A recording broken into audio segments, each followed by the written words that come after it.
கல்யாணத்துக்கு அப்புறம் ஆண்களுக்கு வரக்கூடிய ஒரு பெரிய பிரச்சனை என்ன தெரியுமாங்க? பொண்டாட்டி பக்கம் நிற்கிறதா, அம்மா பக்கம் நிற்கிறதா அப்படிங்கிறது தான். அந்த பிரச்சனைக்கு மூல காரணமே ஆண்கள் தான் நான் சொல்வேங்க. ஏன்னா உங்களுக்கு 2 பேரையும் ரொம்பவே பிடிக்கும். ஆனால் யார் பக்கம் நிற்கிறதுன்றது தான் உங்களோட பெரிய பிரச்சனை. யார் பக்கமும் நிற்காதீங்க, நீங்கள் நியாயத்து பக்கம் நில்லுங்க, அது போதும். கல்யாணத்துக்கு முன்னாடி 2 பேரையும் சேர்த்து உட்கார வச்சு ஒரே விஷயத்த தெளிவாக புரிய வச்சுருங்க.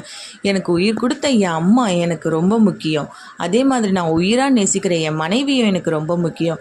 2 பேரும் ஒருத்தருக்கு ஒருத்தர் சளைச்சவங்க இல்லை, 2 பேருமே எனக்கு 2 தாய் மாதிரி. அதனால் 2 பேரும் ஒருத்தராக போல் ஒருத்தர் இருக்கணும்னு அவசியம் இல்லை. நீங்கள் 2 பேரும் உங்களுடைய இயல்பில் நீங்களாகவே இருந்தாலே எனக்கு அது போதும். ஒரு பிரச்சனைன்னு என்கிட்ட வந்தீங்கன்னா நான் அம்மாவா பொண்டாட்டியான்னு பார்க்க மாட்டேன். நியாயம் எந்த பக்கம் இருக்கோ அந்த பக்கம்தான் நான் நிற்பேன் அப்படிங்கிறத தெளிவாக புரிய வச்சுருங்க.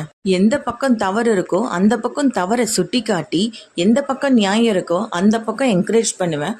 தப்பு நடந்தால் அவங்க தப்பை சொல்கிறது மட்டும் இல்லாமல் அதை சரி செய்யறதுக்கு நான் முழு பக்கபலமாக இருப்பேன்.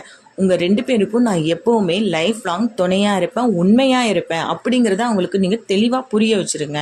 அவங்க 2 பேருக்கும் எப்போவும் நீங்கள் முழு பக்கபலமாக இருங்க.